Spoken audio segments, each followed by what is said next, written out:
saya dititipkan Tuhan anak autism. Apakah dia bisa sembuh ya? Apa anak autism bisa sembuh ya? Apa kata Quran tentang ini gitu. Berikut ayat-ayat Al-Quran yang membahas tentang kesembuhan. Jadi ketika Tuhan menurunkan penyakit, pasti disertai dengan penawarnya. Kita belajar sejarah dikit ya. Sebenarnya kata-kata autism ini berasal dari Yunani, yang awal katanya itu autos, yang artinya itu sendiri. Ini digunakan oleh psikiater Swiss yang namanya itu Eros Egelprep. Apa itu jelas susah namanya bunda. Dari Swiss ya. Coba kalau dari Jawa Selamat gitu yang nemukan kan enak ya. Intinya itu yang artinya sendiri gitu. Jadi penyandang autis itu suka sendiri, jiwanya sendiri gitu. Jiwanya sendiri, sifatnya itu ingin sendiri dan enjoy sendiri.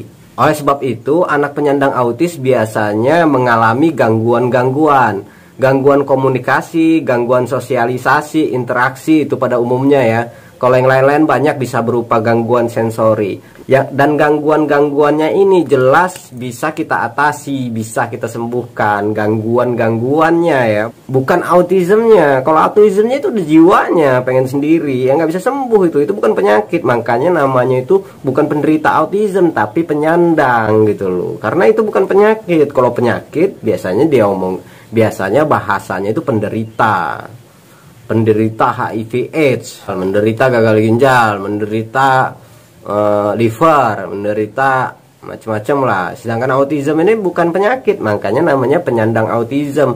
Tapi penyandang autism ini memiliki jiwa kesendirian. Ketika dia memiliki jiwa kesendirian itu, ada beberapa hal gangguan-gangguan yang dimiliki oleh penyandang autism. Semua gangguan-gangguan ini bisa kita atasi dengan cara terapi. Intervensi dini dan konsistensi itu merupakan kunci dari keberhasilan terapi.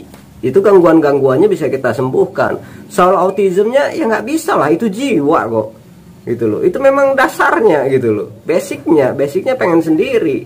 Dan nggak bermasalah itu. Nggak harus semua orang itu punya sifat yang sama. Pengen nongkrong rame-rame, semuanya hura-hura, woro-woro, semuanya ketika rame bahagia gitu. Ada beberapa orang juga yang suka dengan kesendirian, di keramaian itu dia diam, nggak apa-apa, nggak bermasalah itu. Masalahnya di mana?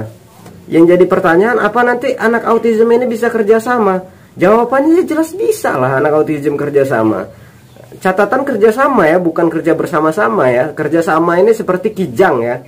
Kijang itu kerjasama Indonesia-Jepang. Jadi Jepang buat mesin, Indonesia yang merakit gitu. Jadi analoginya seperti ini. Ada 4 anak autis, kita anggap saja A, B, C, D ya. Amerika, British, Kanada, kayak Sunda Empire ya. Enggak, kita analogi aja namanya A, B, C, D.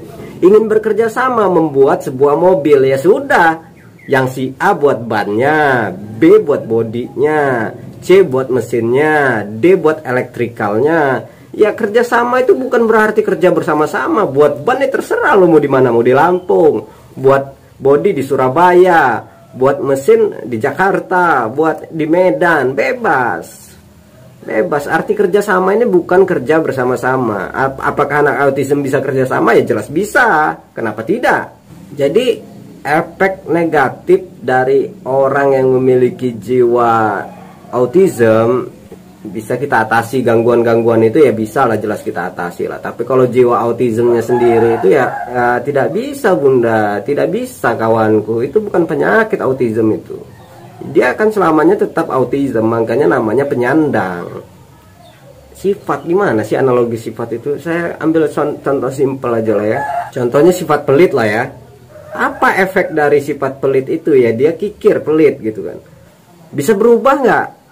Efek negatifnya bisa kita kurangin nggak dengan kekikirannya? Bisa, ketika dia belajar manfaat sedekah, belajar tentang keunggulan sedekah, dia akan bersedekah gitu loh.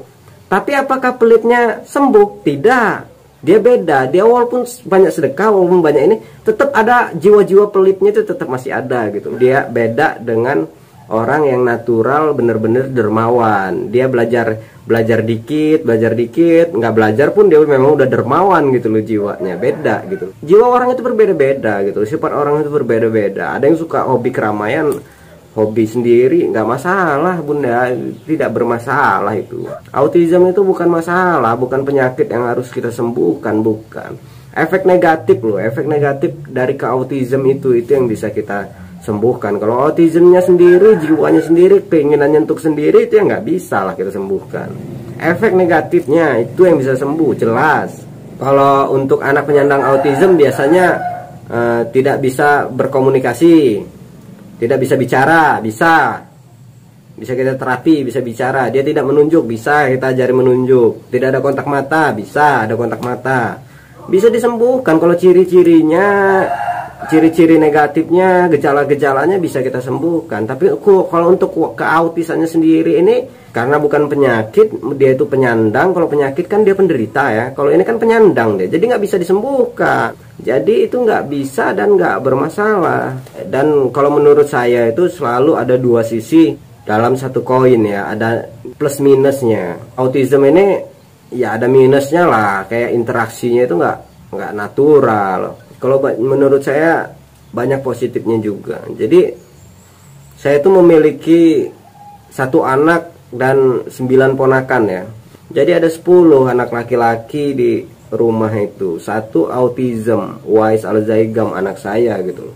Jadi dari ke 10 orang ini hobi nongkrong semua, hobi bermain semua. Ya hobi nongkrong ini gimana ya? Kalau ajaran agama nggak kurang-kurang kita di rumah ya. Tapi lingkungan juga ikut serta di dalam melukis jiwa gitu ya. Jadi ponakan-ponakan saya yang hobi nongkrong ini banyak pengalaman negatifnya ya, nongkrong, mabok, ngelem, segala macem ya. Alhamdulillah yang paling tua itu ngalamin itu dan sekarang sudah dewasa dan sudah berubah lah, sudah bosan ngapain lah kayak gitu terus ya. Adiknya lagi di bawah dia sedikit itu 1 bulan pasti ada kasusnya tuh fighter terus. Ada kasus lagi ya. Itulah. Kalau ajaran agama, ajaran kebaikan mungkin udah kita terapkan di rumah, tapi lingkungan itu ikut serta. Dan lingkungan sekarang ini nggak sehat ya menurut saya. Banyak yang nggak sehatnya ya menurut saya lingkungan ini ya. Jadi yang satunya lagi kasusnya fighter terus, tiap bulan fighter. Ada kasus panggilan lagi, bermasalah lagi gitu. Nah positifnya buat kita orang tua yang memiliki anak penyandang autism, kayaknya kasus-kasus ini jauh dari kita. Anak kita lebih suka sendiri, belajar sendiri di rumah, nggak hobi nongkrong. Ya itu positifnya.